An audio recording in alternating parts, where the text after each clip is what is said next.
Welcome back, Global War 1939. This will be the conclusion video for this game versus Triple Crown. We are going to go with an Allied win after having a few different conversations behind the scenes with Triple Crown. It's projected that the Allies would win. There's very little that the Axis can do to prevent or to acquire enough cities by the 14th round. So like Germany can make a play for Cairo.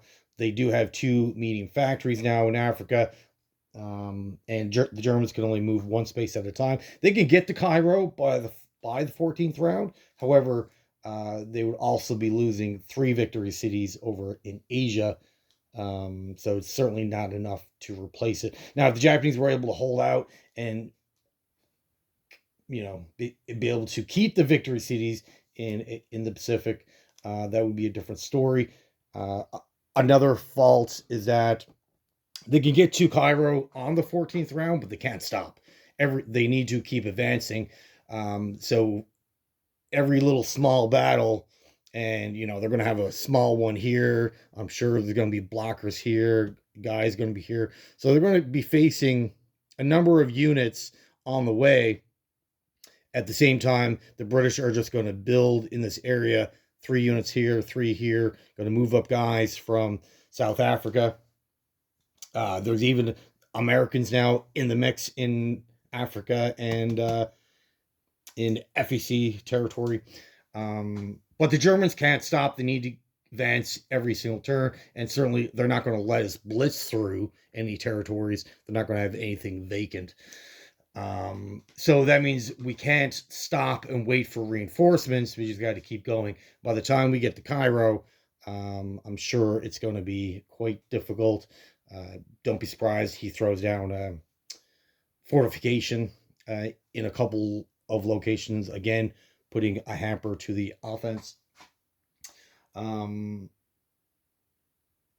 So any victory city that we do gain in Cairo, we'd gain 1. However, losing 3 in the Pacific would be game over. There was a point in time where I believe it was round 4. We had enough victory cities. We just needed the last 10 rounds of defending those cities while still advancing.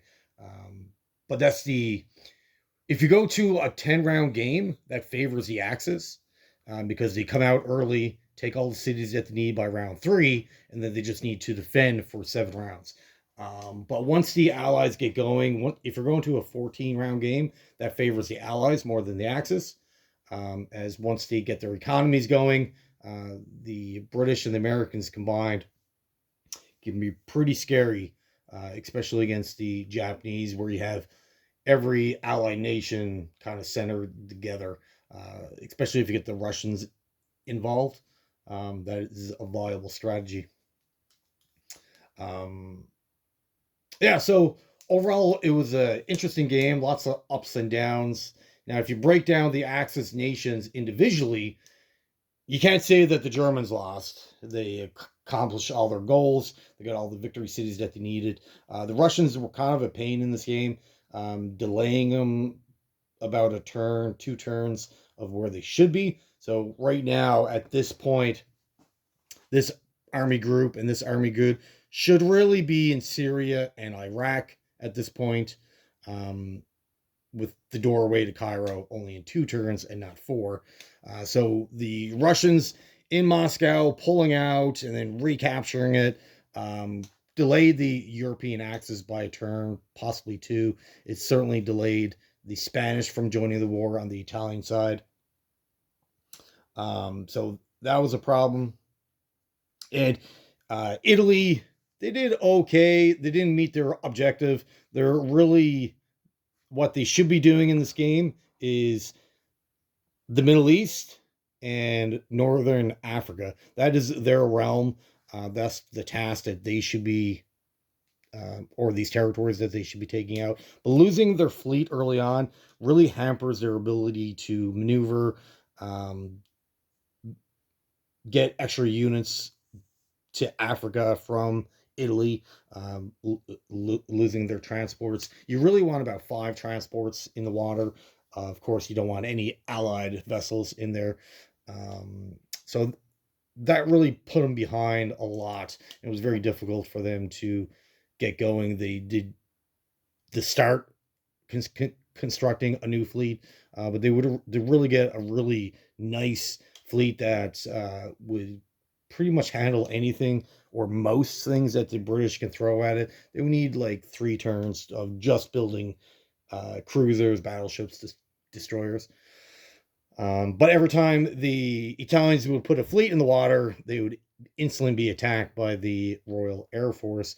Now, the Air Force is kind of weakened at this point, but with 2 medium factories, it wouldn't take much to get extra planes in there. Certainly get more destroyers.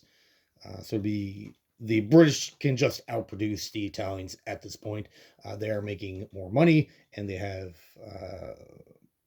more ways to get a fleet in the Mediterranean than the Italians. So that was kind of a losing battle, which really hurt the Italians. As for the Japanese, they did pretty well. The Allies did a couple of maneuvers that really delayed the Japanese from getting the Money Islands, which is critical for the Japanese to succeed. They need as much money as they can to really compete with the Americans in this game. Forget about the Australians, FEC, and China, just the Americans. The Japanese economy needs to be 85, 90, and you're still behind. The Americans are still producing over 100. So the best that you can hope is that the Americans are going to split their income between both the Atlantic and the Pacific. But if they go full Pacific, that's when things get tricky, because the Americans can spend their entire $107 without acquiring new territory. Most of the new territory they get is in South America, but even without that, if they're putting their entire $107 production in the water, remember, you as Japan need to compete with that. Plus, you still need army-based tanks, infantry, whatever, to go fight in China, mainland Asia. So your income is already split. You're already behind, and you'll probably always be behind in the Americans by $10 to $20 a turn. So it certainly adds up. And then you throw the Anzacs in mix. Them taking out one island at a time from the Money Islands can certainly hinder you quite a bit and make it very difficult.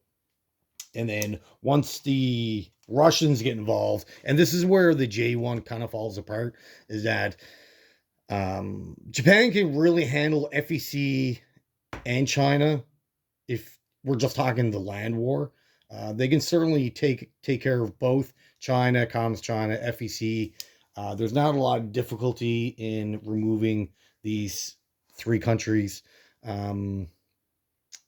And even in FEC, you don't even need to eliminate them, really. You just need to prevent them from getting past Burma. If you can put a stalemate between you in Burma and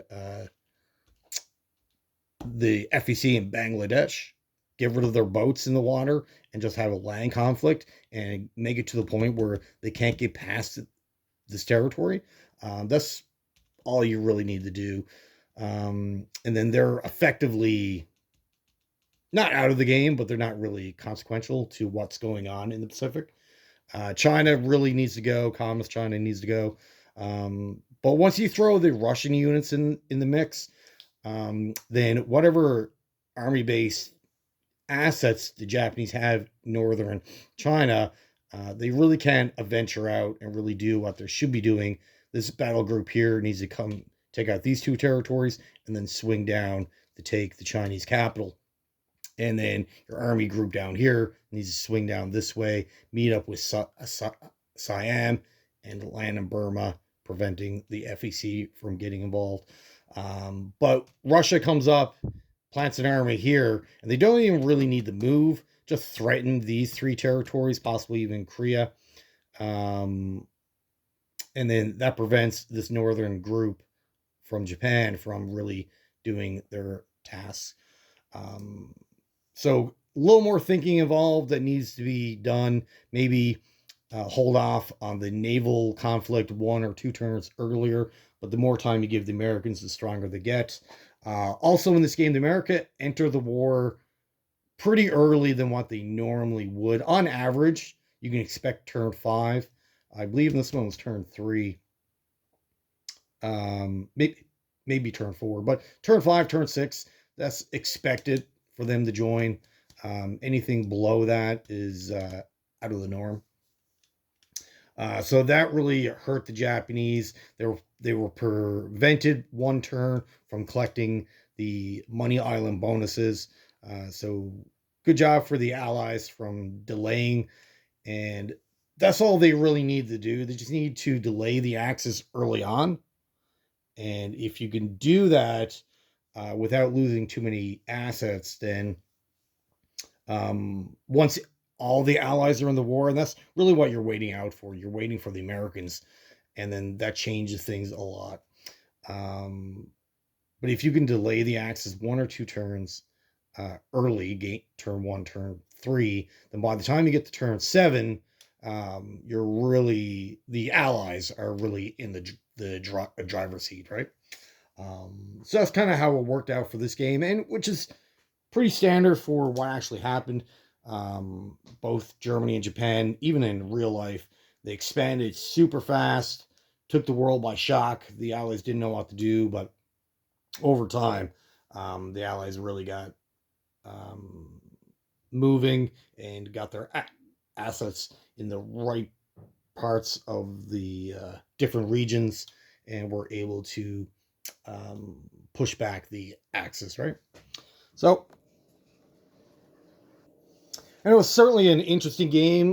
There was a couple of concepts that we really wanted to test out to really stretch the rules.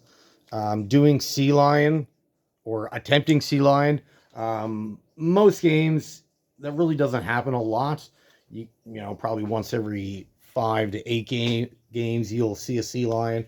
But we really wanted to test out the rules just to make sure that they were adequate and make sense to most users. So we tested that out, and with the different special abilities that the British have, most of them, like the Finest Hour, and there's a couple of other ones, are really tuned to defending their home island.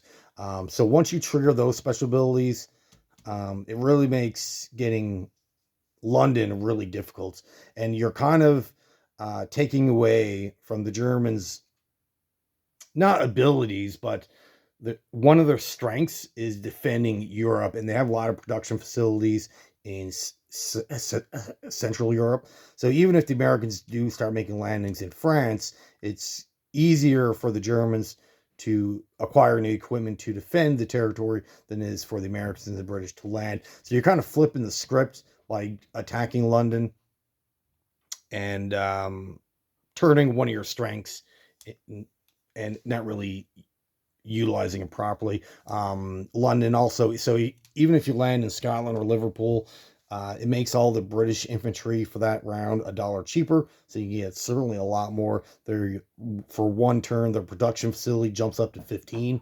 So even if you had 5 guys in London and you attack Liverpool, then certainly they're going to throw down a fortification. They'll get an extra 15 infantry there, like instantly. So it makes that battle or push for London very difficult. And not to mention that Canada and the US are just 1 turn away from reinforcing, which is what happened in this game. The Americans came in, the Canadians came in, reinforced London rather quickly. So the first assessment, they had less than 10 units there. A turn later, now they're up to 40. So it makes that battle very difficult. But we did want to test out the rules, just to make sure everything was perfect for release. And I think we accomplished that goal. Outside of that, it was a couple ups and downs here and there, but there was a few surprises, but nothing like. I think the biggest shock was the play for London. There's a couple of other surprises in the Pacific. Yeah, it was a fun game, and certainly looking forward to having a rematch with Triple Crown and see where that takes us. All right, folks. Well, thank you for watching, and have yourself a great day.